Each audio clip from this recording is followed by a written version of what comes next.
O título da pregação é Fui achado, que alegria. Eu pensei em colocar fui achado, alegria por todo lado, porque esta alegria aqui não é apenas a alegria daquele que foi achado, conforme vocês vão ver ao longo da pregação. Então a ideia que transmite melhor mesmo o texto que vamos ler e a explicação é a alegria da parte de muitos, não apenas da sua própria parte, você que foi achado. Vamos ver que história é essa de ser achado. Lucas capítulo 15, versículos de 1 a 7.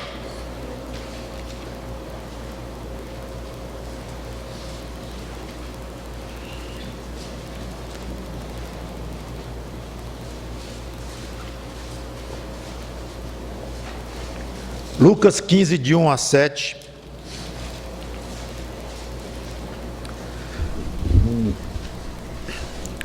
Os fariseus e escribas, os mestres religiosos da época, estavam reclamando de Jesus porque ele recebia pecadores, tratava muito bem pessoas que a sociedade dos judeus na época, especialmente os religiosos, não aceitavam de hipótese alguma.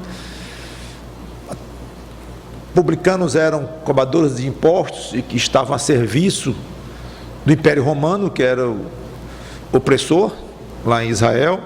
Então eram vistos de uma maneira muito antipática pelo povo, além do fato de que geralmente abusavam da sua função e exploravam o povo, eram tidos como desonestos, e mulheres de má reputação. E essas pessoas assim, que eram consideradas escória da sociedade, Jesus as acatava no sentido de conversar com eles, de estar com eles. Não é que Jesus aprovava o que eles faziam, como se usa dizer, passava a mão na cabeça, e tinha uma comunhão plena com eles, absolutamente. O que chateava as autoridades religiosas da época era que tão somente ele tratava essas pessoas com humanidade, de uma maneira digna, e mais do que isso, de uma maneira amorosa, ao mostrar para eles o caminho da salvação. Era só isso que Jesus fazia, que despertava tanto ódio daquelas pessoas. Obviamente deveriam ficar ao contrário, felizes por finalmente ter aparecido alguém com mais largueza do que nós, e que, sem se contaminar com essas pessoas, ou sem descer ao nível baixo dessas pessoas, ele consegue se relacionar com elas de uma maneira a transmitir a elas coisas boas, e mostrando um gesto de humanidade, de simpatia, se não pelo procedimento deles, mas pelo aspecto humano deles. E isso é importante, nós separarmos essas coisas. Mas não ficavam felizes coisa nenhuma, ficavam com raiva e reclamando de Jesus.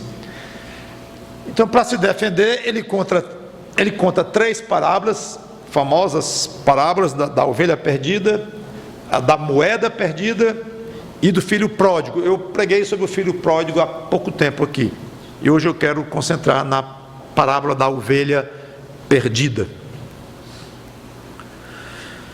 Vamos lá. Lucas 15, de 1 a 7. Aproximavam-se de Jesus todos os publicanos e pecadores para o ouvir.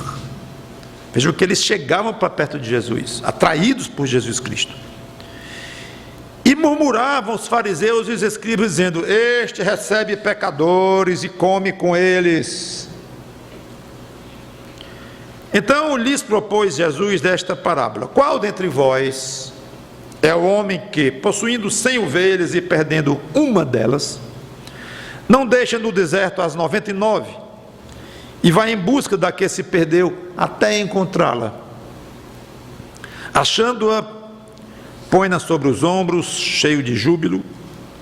Ido para casa, reúne os amigos e vizinhos, dizendo-lhes: alegrai-vos comigo, porque já achei a minha ovelha perdida. Digo-vos que assim haverá maior júbilo no céu por um pecador que se arrepende do que por 99 justos que não necessitam de arrependimento. Vamos orar. Santo Deus, nos ensina, Senhor, com a Tua palavra, e que o Teu Espírito Santo nos edifique em Cristo hoje, os que já somos dele, e que o mesmo Espírito Santo que um dia nos tocou e nos levou a Cristo, faça a mesma coisa com pessoas que estão aqui na situação desesperadora de estarem sem Cristo. Ele não imagina o perigo que estão correndo, uma vez que ninguém sabe o fim da própria vida. Então toca pessoas que estão sem Cristo aqui, para que elas se arrependam de seus procedimentos e se joguem nas mãos do grande pastor das ovelhas perdidas, o Senhor Jesus Cristo. Em nome dele te pedimos e te agradecemos, te dedicamos o resultado desta pregação. Amém. A parábola era uma história com uma verdade espiritual central. Sempre quando vem uma palavra, procure entender o ponto que o Senhor Jesus Cristo quis transmitir. Muita confusão se dá no estudo de parábolas quando as pessoas querem entender mais do que foi a intenção de Cristo e começam a dar um significado para praticamente cada coisa, cada personagem, cada aspecto da parábola, e isso gera muita confusão. Então, o melhor é se concentrar qual o ponto. Às vezes uma parábola vai ter um ponto só e os outros não vão bater com aplicações espirituais, não, só um ponto. Outras são muito mais aplicáveis nos detalhes para a nossa vida espiritual, mas saiba que o importante é descobrir qual o ponto principal da parábola. Ela era compreensiva para uns e as parábolas eram vedadas para outros.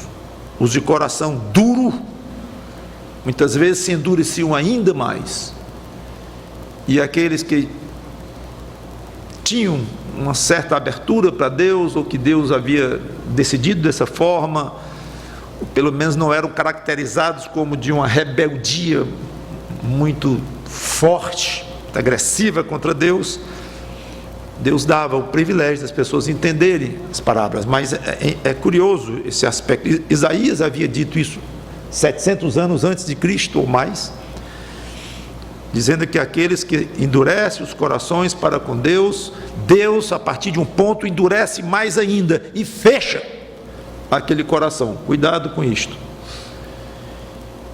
Nunca abuse do tempo que você passa para um dia e dizer: eu vou abrir meu coração para Deus, eu vou ser mais humilde com este Deus misterioso que eu não conheço bem, Criador, eu conheço pouquíssimo dele, mas eu acho que eu tenho sido muito renitente, resistente, fechadão demais.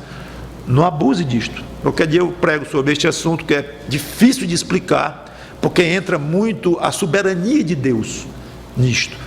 Mas saiba que há limites para a paciência de Deus quanto ao pecador. E dali para frente, Deus, Ele próprio, tranca o coração e fecha, e não tem quem abra. Eu sei que Deus abre todo o coração que um dia vai a Cristo, é Deus que abriu. Todos estão perdidos, eu sei disto. E toda a iniciativa começa com Deus, sim. Mas há uma forma de Deus olhar, que só Ele conhece, em que, de alguma maneira, Ele tranca, ou termina de trancar alguma coisa assim o coração do pecador. Lembra como Ele fez com Faraó? Interessante que nos primeiros relatos das pragas, nós lemos que Faraó endureceu o coração. Faraó então se endureceu. Faraó não sei o quê. Aí, de repente, o texto passa a dizer: aí Deus endureceu o coração de Faraó. Então Deus endureceu o coração de Faraó. É curioso isto. Mas vamos para frente. É só um toque que eu quero dar sobre essa questão das parábolas, e você ter cuidado com o tempo que você leva para aceitar a verdade em Cristo. Na parábola da ovelha perdida, o ponto é que Cristo, como Criador que é, procura, ou podemos dizer Deus, de uma maneira mais específica, Cristo como bom pastor, mas podemos dizer Deus, o Deus triuno, procura trazer de volta os pecadores que se afastaram dele, e se alegra muito quando há um retorno. Este é o ponto.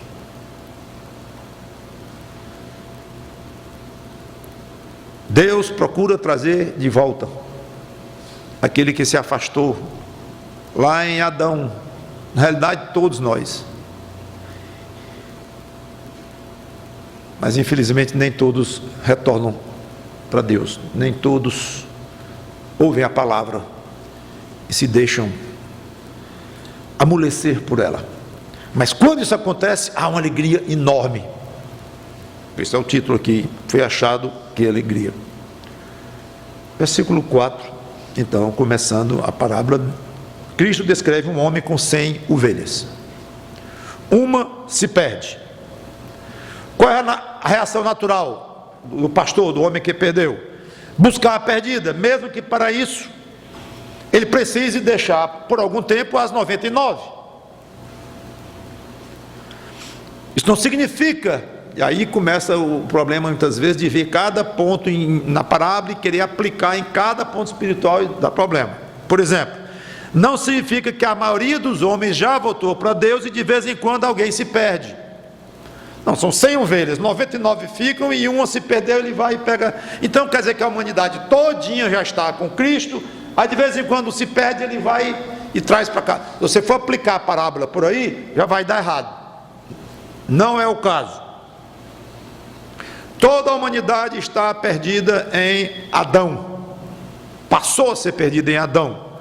Todos já nascem pecadores, cortados de Deus. Alguns se convertem, voltam ao aprisco originalmente de Deus, lá como estava Adão e Eva. Outros não. Nós temos alguma dica de uma proporção entre os que voltam para Deus, e sabemos que só há a maneira via Cristo voltar para Deus. Há uma proporção entre os que voltam para Deus e os que não voltam, continuam desgarrados? Há uma proporção. Não sabemos o percentual, tantos por cento de um, tantos por cento de outro, mas infelizmente, eu digo infelizmente é uma forma de dizer, Deus assim quis, eu não sei explicar por que Ele quis assim. Mas vá Mateus 7, versículo 13, que você encontra uma proporção ensinada pelo próprio Jesus Cristo. Veja lá. Você que talvez tenha a ideia de que todo mundo a maioria das pessoas é salva, e eu também sou cristão, eu também sou filho de Deus, essa ideia quase de uma salvação universal, em que Deus vai terminar tendo misericórdia de todo mundo e perdoando todo mundo. Vamos ver se é assim mesmo. Mateus 7, 3, 13 e 14 diz, Jesus falando: entrai pela porta estreita. Aí ele explica: larga é a porta e espaçoso o caminho que conduz para a perdição, e são muitos os que entram por ela, porque estreita é a porta e apertado o caminho que conduz para a vida, e são poucos os que acertam com ela. A proporção está aí. Está aí a proporção. Muitos se perdem, continuam perdidos e vão andando pela larga estrada da perdição. Poucos reconsideram de uma maneira séria e entram na portinha apertada. e andam pelo caminho estreito da salvação. O que Jesus quer chamar a atenção aqui é do altíssimo valor de um ser humano perdido, valor para Deus, de um ser humano perdido. E mesmo deixando provisoriamente 99, vale a pena buscar a desviada. Ou seja, vale a pena um esforço grande da parte de Deus para buscar a perdida. Vale a pena, quando eu falo esforço de Deus, vale a pena Deus prestar atenção, providenciar planos, métodos e fazer alguma coisa para trazer de volta aqueles da raça humana que estão extraviados.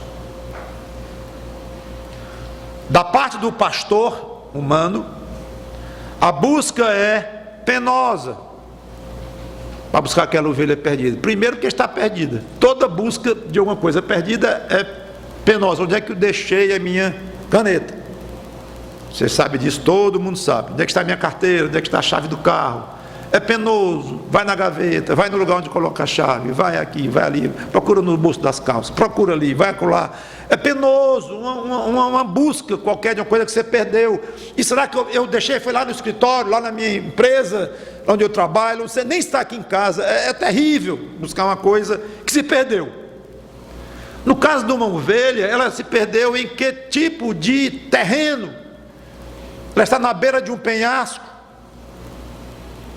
ela tem lobos ao redor, que já estão farejando-a, numa floresta, no meio do mato, com espinhos. Aonde ela está? E mesmo que eu a encontre, que eu a veja, eu vou ter acesso até ela para trazê-la de volta. Então é algo que demanda, de fato, muita dedicação, esforço, sacrifício por parte daquele pastor que perdeu a sua ovelha. O grande pastor das almas não enfrentou apenas cansaço, apenas perigos de lugares acidentados, de animais ferozes, mas ele enfrentou a própria morte, e morte de cruz, uma morte extremamente dolorosa. Ele estava ali fazendo exatamente o trabalho do pastor que foi procurar a sua ovelha perdida. O exemplo da parábola é uma ovelha perdida. Sim, mas como o senhor falou, pastor, então tem milhões, bilhões de ovelhas perdidas. Esqueça esse aspecto. Vamos fazer o seguinte: se você não tem Cristo ainda, concentre-se numa ovelha perdida. Quem? Seu vizinho?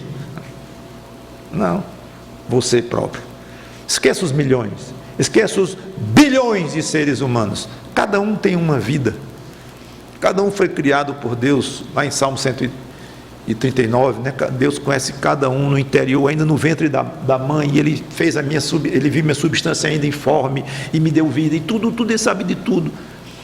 Então há uma individualidade que a gente não consegue nem explicar num ser humano com relação a Deus. Então você massificar isso e pensar que há milhões, há bilhões, e toda a raça humana quase toda está perdida, nesse aspecto não vai ajudar muito a você entender o que o Senhor Jesus Cristo quis dizer.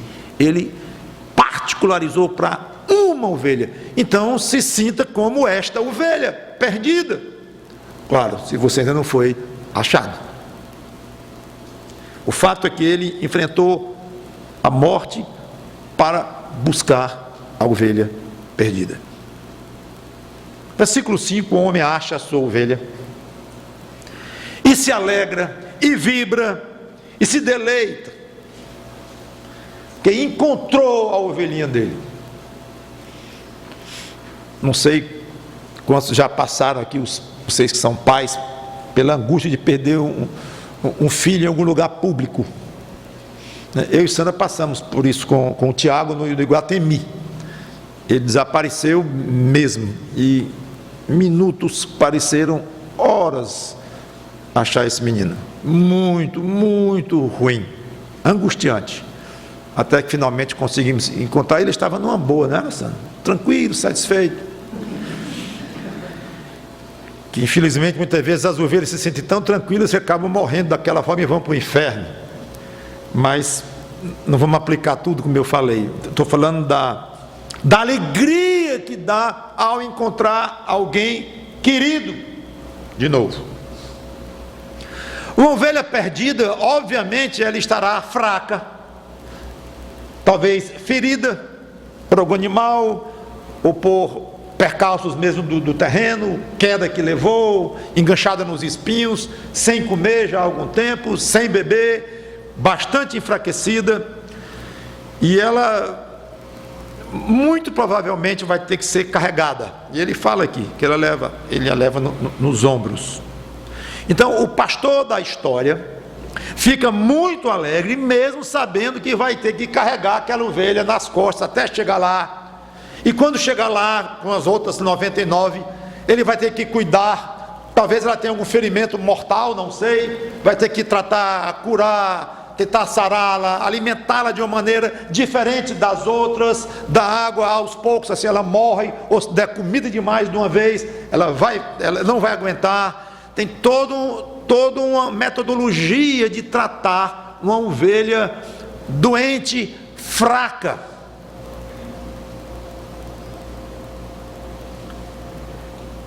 É interessante que o Senhor Jesus Cristo falou várias vezes do trabalho de Deus na vida de uma ovelha perdida, no sentido de recuperá-la, trazendo para o aprisco, ou seja, levando-a, salvando-a pela fé em Cristo, e depois disso ainda tratando, cuidando com muito carinho, com muito cuidado, e muitas vezes aquela ovelha reagindo de uma maneira muito fraquinha e tentando se desviar de novo, e dá trabalho. Eu quero que vocês me acompanhem em algumas passagens que falam do trabalho, da dedicação, da atenção de Deus, do próprio Deus para com ovelhas perdidas, e algumas são encontradas. João capítulo 15, versículo 1,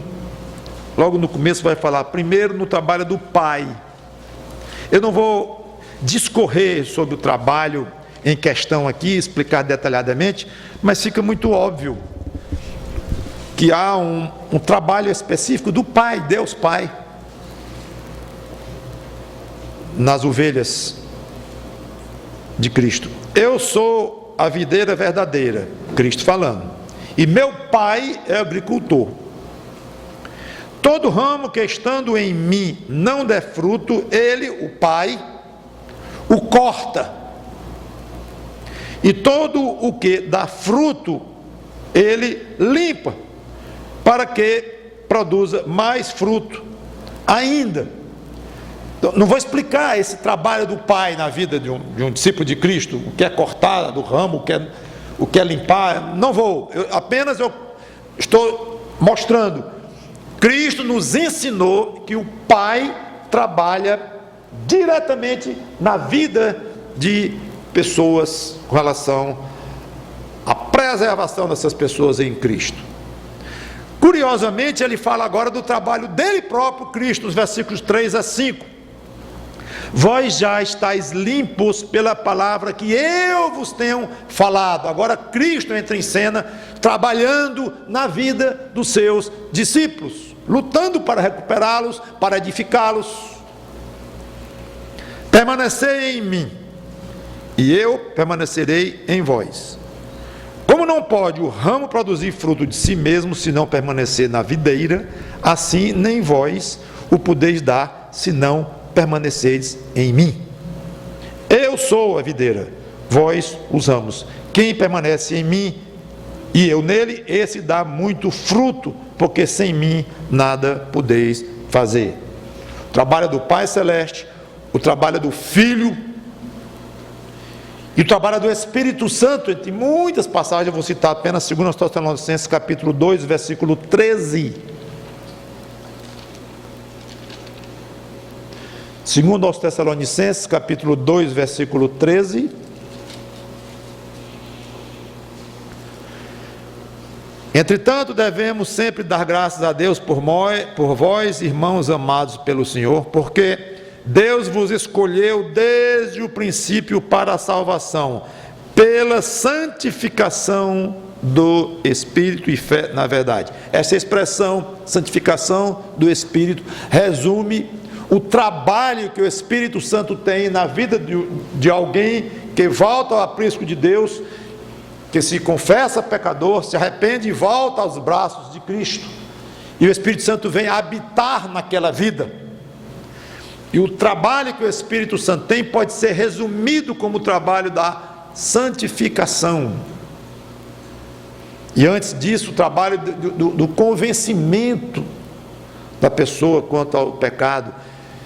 É muito vasto, existem livros inteiros sobre o trabalho do Espírito Santo na vida de uma ovelha que estava perdida, e ele recupera para Cristo, e ainda continua trabalhando naquela vida, já definida como agora uma vida de alguém salvo em Cristo, já da família de Deus, com o destino eterno garantido no céu, mas ainda com muito, muito o que aprender, ainda vai dar muito trabalho a Deus. Eu quero ler, para encerrar esta parte do trabalho de Deus na vida da ovelha, o trabalho de toda a Trindade. Tito 3, versículos 4 a 7. Tito 3, 4 a 7.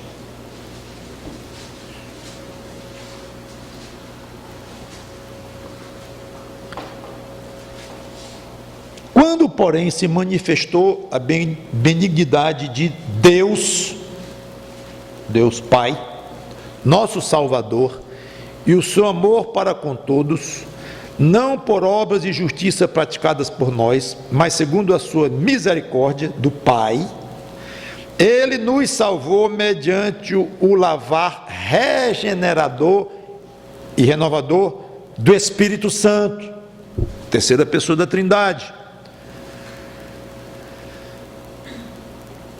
que Ele derramou sobre nós ricamente, por meio de Jesus Cristo, nosso Salvador, segunda pessoa da Trindade, a fim de que, justificados por graça, nos tornemos seus herdeiros, segundo a esperança da vida eterna. O trabalho de toda a Trindade na vida da pessoa que vai ser recuperada para o Senhor Jesus Cristo. E nós que já somos salvos em Cristo, já podemos nos chamar de ovelhas que retornamos ao aprisco, de discípulos de Cristo, devemos nos sentir altamente privilegiados em saber que somos trabalhados pelas mãos de Deus, desde o início, olha, desde a eleição com que Deus nos elegeu, nos escolheu, já era o trabalho de Deus em nossas vidas, e esse trabalho continua hoje. Então vamos ter essa conscientização. É uma pena quando alguém entende, eu sei, fulano agora está na igreja dos crentes, que infelizmente são conhecidos como evangélicos, eu preferia mesmo crentes, igreja de crentes. Essa aqui não é igreja de evangélicos não. Você pensa que a igreja do mundo é igreja de evangélicos, esqueça. Se for, eu acho que eu me demito do pastorado. Isso aqui é uma igreja de crentes no Senhor Jesus Cristo. Evangélico é qualquer coisa hoje, que bota o nome de Jesus Cristo no meio, alguns para ganhar dinheiro, outros para disfarçar que são do diabo, outros por mil motivos políticos, mas o nome evangélico hoje abraça muita coisa. Óbvio que dentro desse nome há pessoas sérias e há realmente crentes em Jesus Cristo, óbvio, mas contaminou tanto o nome que não é mais coisa nenhuma. Aliás, é pejorativo. Hoje alguém me chamar de evangélico quase me ofende. Então nós somos uma igreja de crentes no Senhor Jesus Cristo, graças a Deus. Então é um privilégio nós crentes sabermos que somos trabalhados por Deus o tempo todo, e nunca assumir que o que havia de ser feito em nós já foi, já fomos salvos, acabou. Não. E, como eu ia dizendo, inclusive, gente que pensa que porque alguém foi numa igreja de crente, fez uma decisão para Cristo, aí o outro diz: fulano mudou de religião. Foi mudança. Bom, mas fulano é assim mesmo, ele já era Fortaleza, virou Ceará, ele era PT, virou PSDB, é típico dele, ele fica mudando de partido político, de futebol, de namorada. Então agora trocou de religião, é isso mesmo, trocou de religião. Não tem nada a ver uma coisa com a outra, a não ser que alguém troque de religião mesmo, era religioso, continua sendo religioso noutra religião, e não tem nada a ver com conversão isso. Mas quando alguém passa pelo processo de ser recuperado por Deus para voltar ao aprisco original em que a humanidade estava em comunhão com Deus, lá no início, para alguém chegar a este ponto de se tornar agora realmente uma ovelha de Cristo, é um processo que o próprio Deus realiza na vida daquela pessoa. Nunca pense que você se tornou um crente porque você cismou, porque você quis. É claro que você quis, mas por trás disto havia Deus resolvendo lhe escolher, Deus mandando o Filho dele morrer naquela cruz, depois ressuscitar, Deus enviando o seu Espírito Santo para convencer você do seu pecado, Deus levando você ao arrependimento, todo um processo de muito trabalho, que, conforme já coloquei, culminou, chamando isso de trabalho, da execução do plano da salvação, na morte do próprio Filho de Deus numa cruz, para que fosse possível você voltar ao rebanho original, para que fosse possível você passar a ser de Cristo novamente, você voltar a ser de Deus novamente, vamos falar de uma maneira mais genérica, e agora passar a ser de Cristo, salvo pela fé nele. Todo um processo muito complexo. Então valorize a sua salvação e entenda mais a sua salvação. Muitas vezes eu me preocupo, acho que cabe como pastor, talvez seja função minha mesmo, mas eu fico: Senhor, o irmão fulano é salvo mesmo?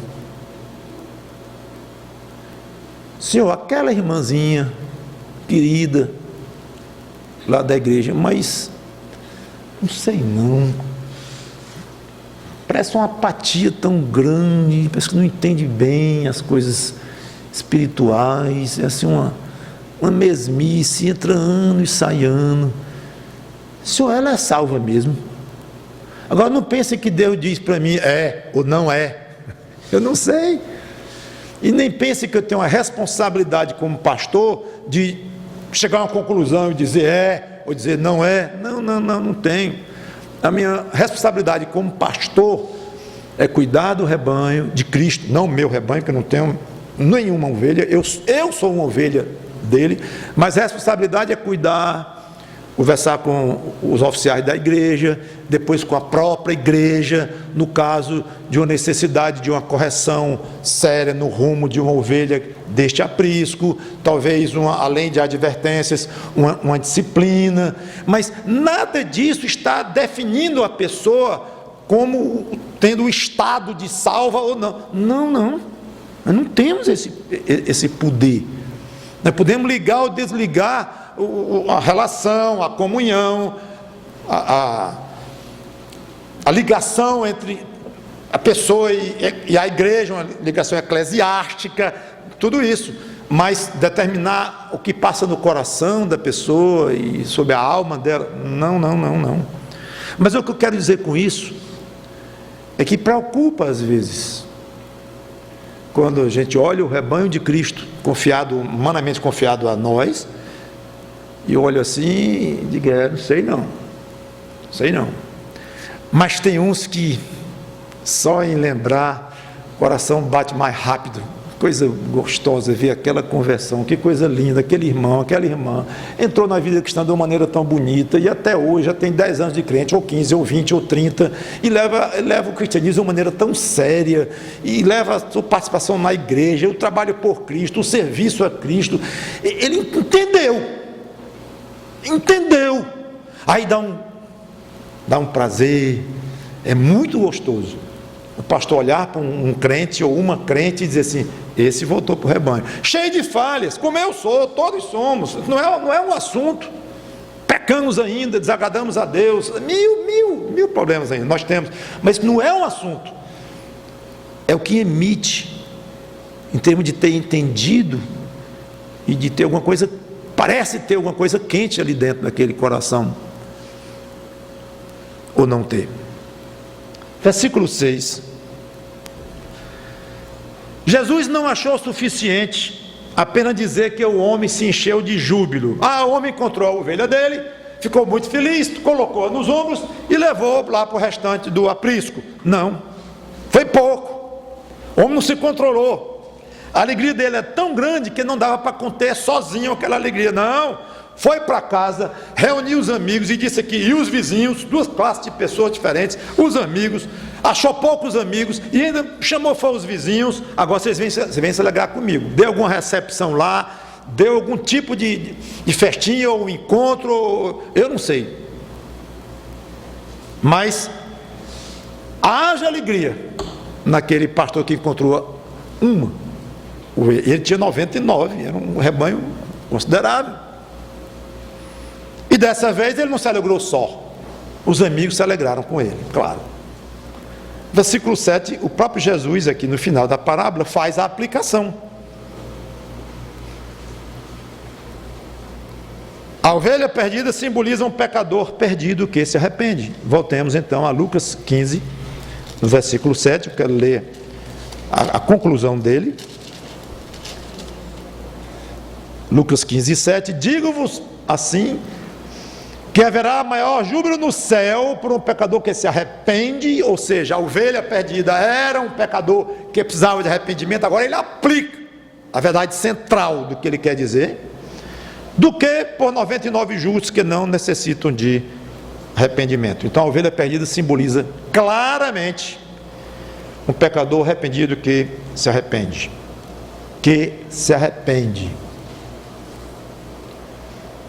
Terceira vez, que se arrepende. Fique muito cismado quando você ouvir uma pregação que se propõe a falar de salvação, ou um livro que se propõe a falar do que é uma conversão, e não toca no assunto do arrependimento. Fique muito cismado e saiba que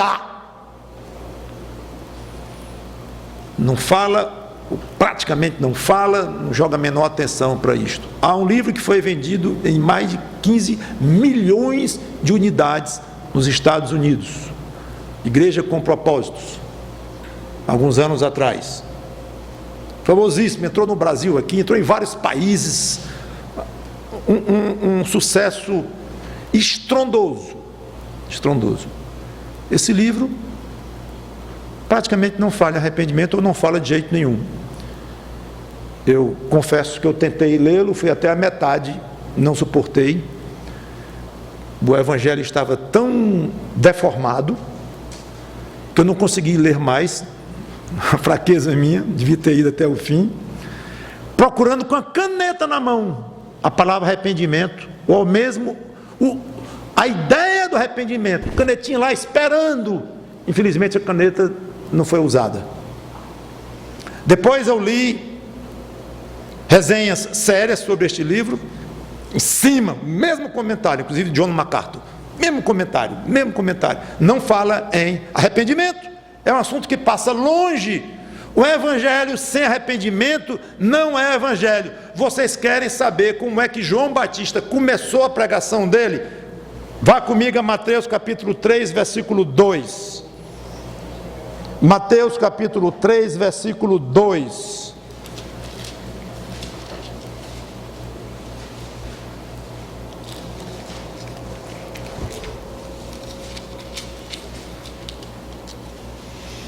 Vou ler um para você não ter a menor dúvida de quem é o personagem aqui que está sendo referido. Naqueles dias apareceu João Batista pregando no deserto da Judéia e dizia: João Batista, o arauto do Senhor Jesus Cristo, arrependei-vos, porque está próximo o reino dos céus. O início da pregação de João Batista foi arrependimento. Mas eu tenho curiosidade, pastor, é saber como é que Jesus começou a pregar. Tudo bem, João Batista é importante e tal, foi o arauto de Jesus, mas o próprio Jesus, ele deve ter falado em amor, ele deve ter vindo dizer que veio salvar todo mundo. Isso ele nem disse nunca. Passe a página. Mateus capítulo 4, versículo 17. Daí por diante, estou em Mateus 4 e 17, daí por diante passou Jesus a pregar e dizer: arrependei-vos, porque está próximo o reino dos céus. Exatamente da maneira como João Batista começou e começava a falar. O início do evangelho que você precisa ouvir, o início não é assim: há um Salvador. Não. Sabe qual é o início? Há um pecador perdido. E sabe quem é? Você. De outra forma, alguém diz: há um Salvador. Sim. Como se eu precisasse de um. Então, quem precisar que se cuide de saber quem é esse Salvador, como é que faz para encontrá-lo, não estou nem aí. Então tem muita água ali, tem um camarada oferecendo água fresquinha. E mesmo, estou com sede, olha, acabei de beber 2 litros d'água, estou nem aí. Mas vai dizer isso para alguém que está chegando de um naufrágio, com um mês no mar, tomando água salgada, desesperado de sede, chegando do sertão aí sem água, e diz que tem água fresquinha ali para ele. Então o evangelho não tem apelo só em dizer: há um Salvador. E eu acho que nós, como evangelistas, devemos ter muito cuidado ao pregar o evangelho. Meu amigo, aceite Jesus como Salvador, aceite Jesus como Salvador. Tá legal, joia, Jesus te ama, beleza, o amo também, coisa boa, mamãe me ama, papai me ama, eu amo Jesus, Jesus me ama, todo mundo amando todo mundo, joia. Isso é evangelho? É um pedaço do evangelho. Claro, Jesus lhe ama, Jesus morreu por você, Jesus é o Salvador de quem exerce fé nele. Sim, está tudo certo, mas perigosamente, criminosamente incompleto. Porque a pessoa pensa que ouviu o evangelho, pensa que aceitou o evangelho. Aceitei, Jesus não me ama? Ama, pois eu aceito isso. E eu preciso amá-lo? Pois eu amo. E crer nele? Creio, tranquilo. Ele pensa que ouviu o evangelho, ele pensa que está seguindo o evangelho, mas então o pregador, quando eu digo pregador, não sou eu aqui do púlpito, não é você, irmão, irmã, você que está falando, o transmissor do evangelho, pronto, esqueça a palavra pregador, o transmissor do evangelho, no ponto do ônibus, no carro com um colega, tomando um banho de mar, seja onde for, você vai transmitir o evangelho, pois não esqueça, dá vontade de dizer, de começar dizendo: se arrependa. E eu hesito dizer, deveria nem hesitar, porque os modelos são só João Batista e Jesus. Mas hoje em dia os tempos são mais modernos e negócio de politicamente correto, é muito agressivo. Você chegar para uma pessoa e se arrependa. Ei, rapaz, arrependa de quê? Você está me julgando, é? Com que direito você me julga? Começa uma confusão, sei lá. Eu estou ironizando um pouco aqui. Sabia que eu estou ironizando um pouco? Porque se nós queremos imitar a maneira como João Batista e Jesus Cristo começaram a falar o evangelho, foi assim: se arrependa. De quê? Dos seus pecados. Como é que você sabe que eu tenho? Porque todos têm. Não estou com nenhuma perseguição pessoal aqui, nem estou lhe julgando, meu amigo. Eu estou só afirmando o que está na Bíblia. E você precisa de salvação. É para o seu bem. Também se você não quiser me jogar uma pedra, o problema é seu, mas eu estou dizendo para você cuidar. Quando alguém lhe disser: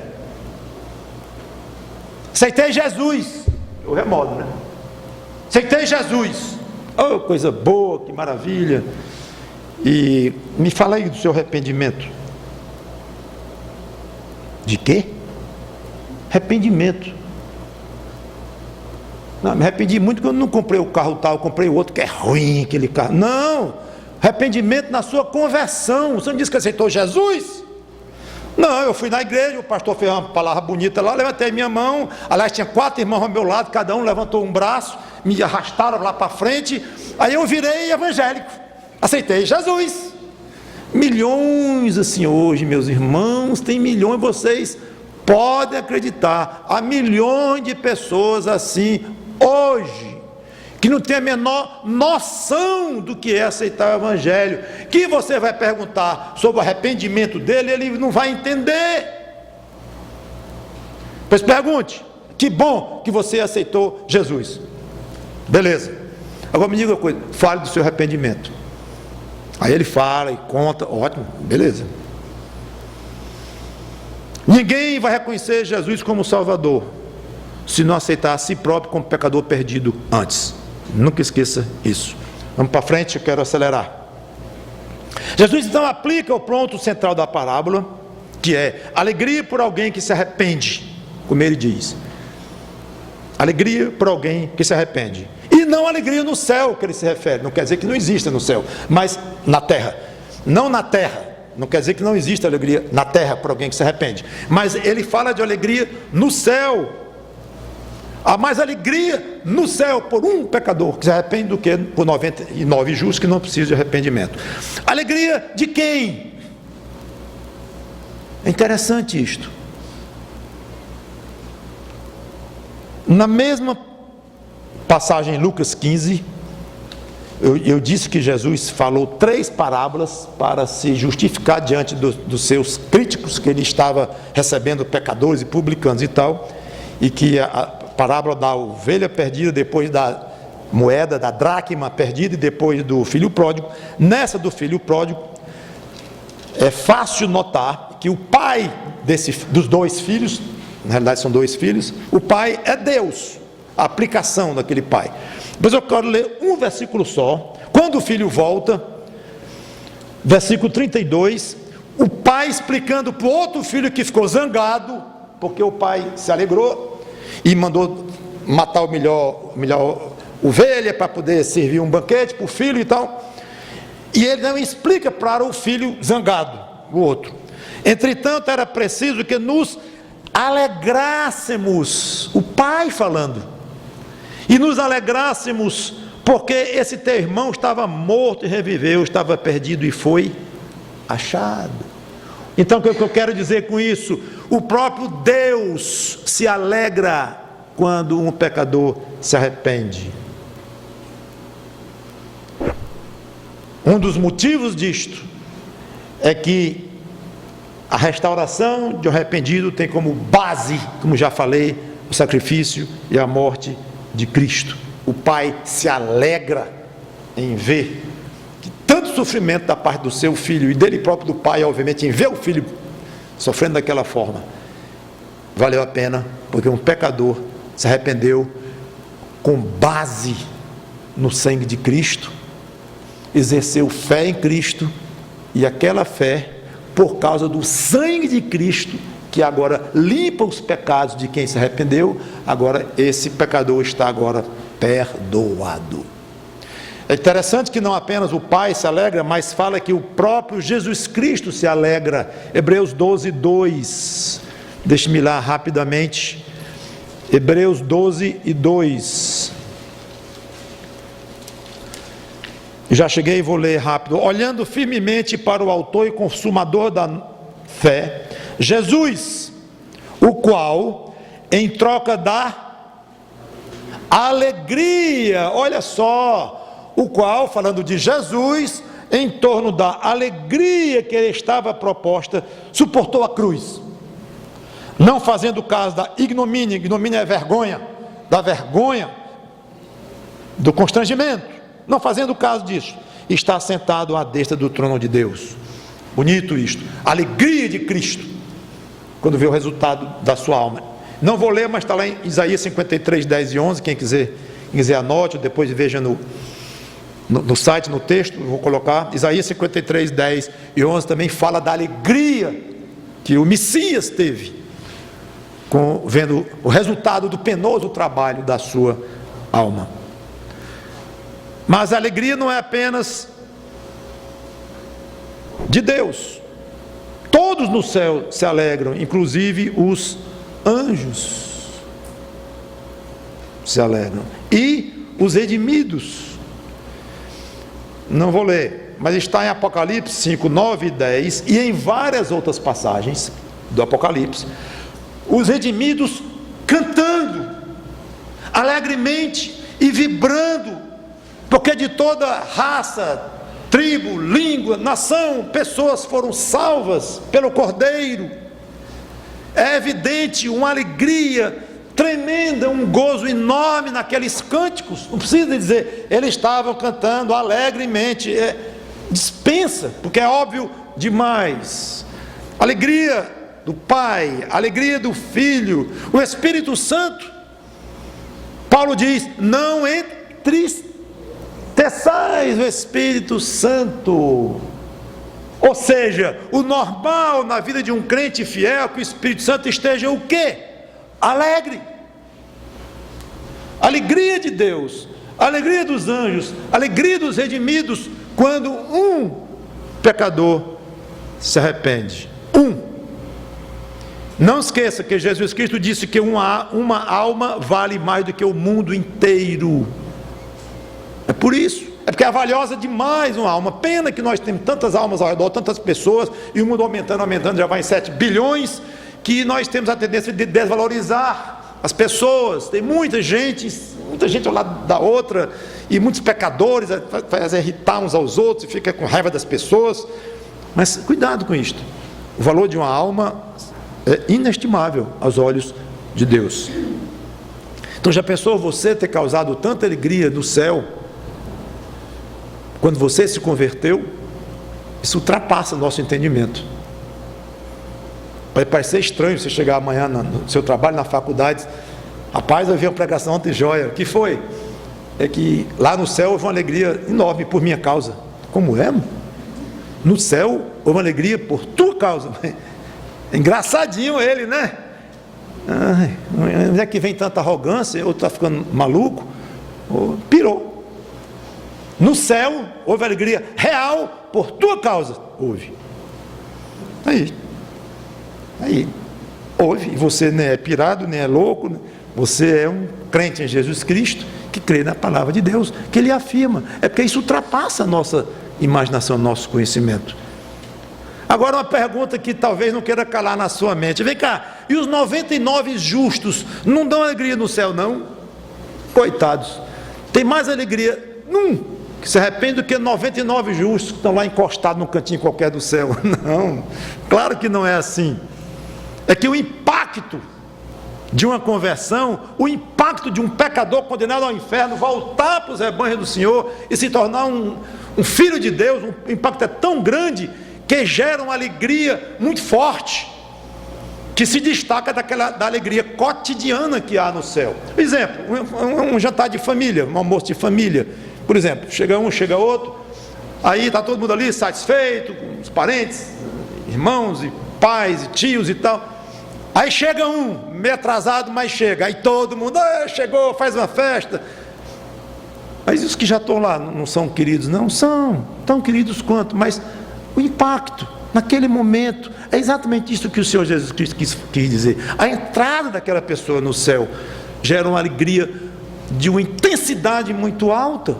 A outra alegria é reinante, é enorme também, é óbvio, e é constante, mas ele quis destacar isto. Quero encerrar dizendo o seguinte: Jesus não contou essa parábola apenas para dar informações sobre o que se passa no céu. Graças a Deus por essas informações de bastidores celestiais que Ele nos deu, valiosíssimas informações. Mas Ele queria uma atitude prática. Lembre-se que Ele começou a contar essas parábolas, essas 3, eu falei num agora, porque reclamaram, porque Ele estava recebendo pecadores. E Ele queria dizer: recebam bem, também tenho misericórdia dos pecadores, ou seja, das ovelhas extraviadas. É o que Ele quis dizer aqui, além de falar da alegria. Participem da alegria. Aliás, antes disso, participe do trabalho de resgate dessas ovelhas, porque Deus inclui o trabalho de pessoas para resgatar suas ovelhas. Alguém nos resgatou, alguém falou de Cristo para você, uma pessoa ou mais. Mas há pessoas, muito provavelmente, que você poderia escrever o nome ou os nomes na sua vida, em que Deus usou na operação resgate. O Espírito Santo usou, Deus triuno usou. Então, Cristo queria envolver os fariseus nisto. Se envolva nisso e tenha misericórdia. Então, valorize mais as ovelhas perdidas. Simpatize mais com pessoas sem Cristo. Tente trazê-las ao aprisco divino. Isso é evangelismo. Se envolva mais com a tarefa nobilíssima de falar de Cristo. Ore a Deus pedindo sabedoria, pedindo coragem, disposição, pedindo amor, pedindo compaixão, mais compaixão pelas almas perdidas. Você foi uma alma perdida. Você foi uma ovelha desgarrada. Eu fui.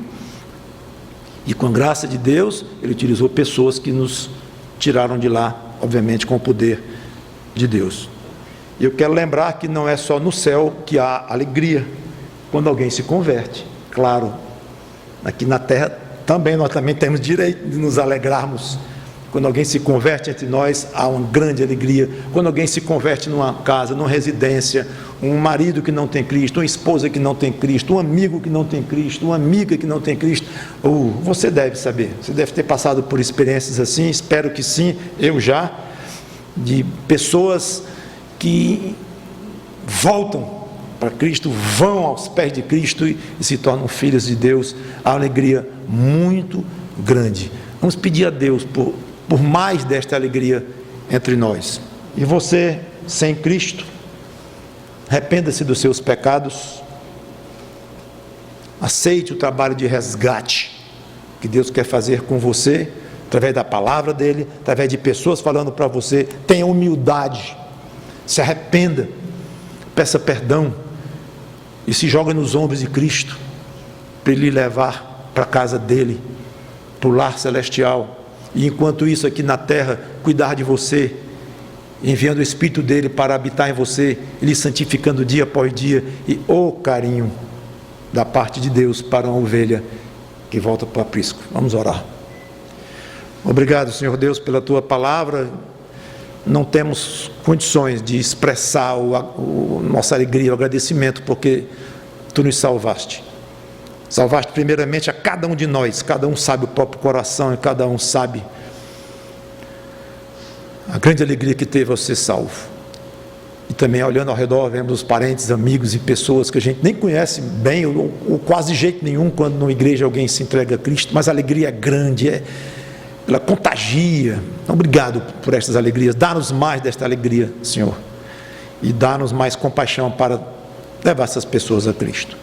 E toca corações de pessoas que ainda precisam se tornar ovelhas de Cristo. É em nome dEle que nós te pedimos, o grande pastor. Amém.